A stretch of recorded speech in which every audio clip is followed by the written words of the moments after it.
Salve galera! Hoje eu queria falar de um livro chamado O Código do Talento. Acho que ele está totalmente em linha com o último livro do qual eu falei e ele traz alguns conceitos que eu acho muito interessantes. Basicamente ele te ajuda a redefinir o que é o talento. Ele explica fisiologicamente como é que ele se mostra no seu cérebro, né? O que são os caminhos neurais que resultam em uma performance que a gente entende como de talento. Ele explica por que tem alguns lugares no mundo, que algumas escolas, alguns ambientes que produzem pessoas talentosas no nível muito maior que todas as outras e como que você pode fazer para praticar da melhor forma possível, da forma mais eficiente, né? Seja um esporte, seja uma coisa que você quer aprender, qual é o estudo que melhor funciona no sentido de desenvolver os seus talentos. Então, esse livro nasceu de uma pesquisa do autor do que ele chama de hotspots de talento. Ele foi percebendo que alguns lugares, algumas escolas, tinham uma capacidade de produzir pessoas excepcionais numa proporção muito maior que todas as outras.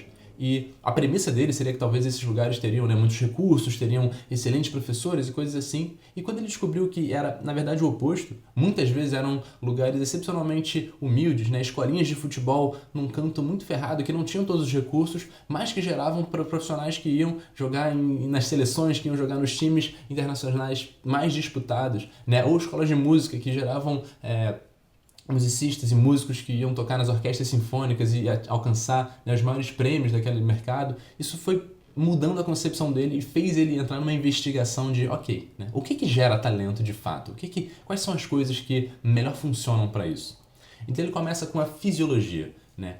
No seu cérebro, basicamente, qualquer performance, qualquer coisa que você faz, são neurônios disparando numa ordem específica. Então, para você falar, para você andar, para você pular, para você pensar, conectar ideias, você tem uma série de neurônios disparando no seu cérebro, entre um e outro, e gerando um caminho particular. Cada coisa que você faz é um caminho específico. Então, de uma forma muito resumida, né, o neurônio tem braços que se interconectam, que são os axônios e os dendritos, e você tem um pulso elétrico indo de um para o outro e na conexão entre eles você tem substâncias químicas fazendo essa comunicação, que são os neurotransmissores. Então você tem um pulso elétrico vindo aqui, ele chega, ele gera neurotransmissores, o outro capta e assim o impulso segue. Né? A anestesia, por exemplo, acontece impedindo alguns neurotransmissores de seguirem e assim você não tem a percepção da dor, por exemplo, porque esses neurônios são, obviamente, uma via de mão dupla, né? Para eu sentir alguma coisa, se eu encosto em mim, tem uma série de neurônios disparando até chegar no meu cérebro e eu interpretar essa coisa que aconteceu, né? Seja um toque, seja uma dor, seja calor, seja frio, o que quer que seja. Enfim, fato é que os neurônios eles têm uma substância que faz o encapamento deles, que chama mielina. Então, quanto mais encapado for esse braço, mais rápido e mais fácil é o percurso acontecer, esse percurso elétrico do sinal, né, ir e voltar. Então, o que ele percebe é que, conforme você vai aprendendo uma nova habilidade, qualquer coisa que você faz pela primeira vez, você está disparando um caminho neural pela primeira vez. Né? Então, se eu nunca dei um salto mortal, a primeira vez que eu consigo fazer eu estou disparando uma série de comandos para o meu corpo, né, para os meus músculos contraírem, expandirem numa determinada ordem. Isso faz um caminho neural. Em geral, a primeira vez que você tenta, você faz errado, você não faz exatamente o que você queria e você tem que ficar continuando praticando diversas vezes até você chegar no momento certo. O momento certo é quando o caminho neural que você fez era exatamente o que você queria. Né? Você fez o movimento como você gostaria que fosse. Então, conforme você vai praticando mais, né, os caminhos neurais vão ficando mais fortes. É como se fosse uma trilha. Ele dá esse exemplo de uma trilha na floresta. Uma trilha que é muito pouco utilizada é uma trilha que é pequena, ela é estreita, você vai andar devagar, é difícil, você está batendo sempre em coisas. Em compensação, uma trilha que é muito utilizada é uma trilha ampla, é uma trilha que você consegue percorrer com muita rapidez. A mesma coisa acontece nos neurônios. Então as habilidades ou as coisas que você pratica com muita frequência são como trilhas que são muito percorridas. E elas são muito mielinizadas, elas são muito encapadas e o disparo elétrico acontece de uma forma muito precisa e muito rápida. Coisas que você ainda está aprendendo ainda são menos encapadas, ainda são menos precisas, são menos rápidas. Um atleta ou qualquer performance de nível internacional, qualquer habilidade de nível excepcional, você tem que ter muito tempo de prática porque é isso que o seu corpo precisa para firmar esse caminho milhares de vezes e mielinizar ele, etc. E o que ele mostra até com estudos de fato, pessoas que pegaram o cérebro e foram vendo quanto de mielina tinha, é que pessoas que são excepcionais em algumas habilidades não têm mais neurônios, não são, né, a inteligência não é ter mais neurônios necessariamente, é fazer as conexões certas melhores. Então pessoas que são muito habilidosas em alguma coisa, em geral têm aqueles caminhos neurais excepcionalmente mielinizados, eles têm muita muito isolamento e aquelas habilidades, aqueles comandos, aquelas performances acontecem de uma forma muito mais rápida e muito mais eficiente naquelas pessoas. Então, óbvio que de uma forma muito resumida, ele cita diversos artigos, diversos estudos que eu acho que fazem muito sentido você pesquisar e se envolver mais, mas é isso que fisiologicamente é a sua habilidade, é o talento se mostrando. Então, ser talentoso em alguma coisa, seja uma habilidade de alta precisão ou seja uma habilidade de alta flexibilidade, né? Nos exemplos que eu estou falando, se você é um ginasta olímpico, você quer ser de alta performance, quer dizer que você faz com muita precisão alguns movimentos. Né? Você move os seus músculos de uma forma pré-determinada que você mesmo definiu e você tem um comando muito preciso do que você quer fazer. Isso vai te levar a ganhar uma medalha, a ser excepcionalmente bem sucedido nesse ramo. Já outras habilidades, como por exemplo, ser um comediante, ser um jogador de futebol que vai ter que driblar e vai ter que pensar em estratégias em tempo real, em novidades de como agir ali, ainda assim você tem uma série de caminhos, né, como se fosse uma série de cartadas que você consegue utilizar em muito pouco tempo, você consegue decidir se você vai para a direita, para a esquerda, se você dá um passe longo, o que você faz e como você pensa sobre aquilo. De qualquer forma, os dois campos de atuação, isso vale também, obviamente, para coisas absolutamente mentais, né? Então, escritores, pessoas que estão pesquisando, que você está aprendendo uma língua nova, o que quer que seja, no final você está criando e fortificando esses caminhos neurais. Então, o primeiro grande ponto é esse entendimento fisiológico de o que é, de fato, um talento, como que ele se expressa, como que ele se mostra. O segundo ponto, então, essa pesquisa de hotspot, ele foi percebendo que esses lugares tinham uma série de coisas em comum. Primeiro ele quebra aquele conceito de que é errando que se aprende. Ele fala que não é isso. É fazendo o certo que se aprende. Porque o caminho neural que você quer é o certo. Né? Então, se você é um jogador de basquete, você não quer aprender a errar o lançamento, né, de fazer uma cesta. Você quer aprender como é que é o certo. Como é que eu controlo os meus músculos de forma, de fato, acertar a cesta. Errar faz parte do processo. E errar da melhor forma possível. Então, ele percebe que esses hotspots, esses ambientes, eles têm algumas coisas em comum, apesar de não ter necessariamente os maiores recursos, mas isso não é um impedimento, pode ser que o lugar tenha recursos. O que eles têm são um ambiente que estimula bastante a pessoa a trabalhar nesse ponto ótimo, a estar ali no limite da sua zona de conforto. Então, como é que eles fazem isso? Você tem uma série de referências corretas, então eles estão muito bem estimulados a praticar e praticar da forma certa, então eles sabem o que é o certo, né? Eles sabem onde que eles querem chegar, o que eles querem fazer. Eles têm professores ou coaches ou um ambiente que estimula o feedback correto. Então eles dão as instruções precisas na hora certa. Não é falar pra caramba, não é dar um grande discurso, não é tentar estimular a pessoa de uma forma muito teórica. É colocar as pessoas na prática e dar pontos precisos de correção, né? Faz um pouquinho mais disso, tenta um pouquinho menos daquilo. E assim a pessoa vai se estimulando a fazer a coisa cada vez mais. Né? Ele basicamente cria um ambiente seguro no qual a pessoa pode errar, voltar e corrigir o erro.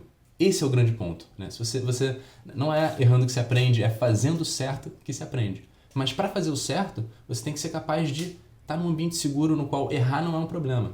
Ele cita como exemplo a criação e desenvolvimento do simulador de voo. Como antes disso, era muito difícil você ser um piloto de voo. Porque por mais que você tivesse horas e horas de treinamento teórico, a primeira vez que você pegava o avião para dirigir, né, se você podia ficar de copiloto um tempo, mas sempre que você pegava o avião, era a primeira vez e se você fizesse um erro, isso poderia ser fatal. Então era muito difícil você desenvolver a sua habilidade como piloto.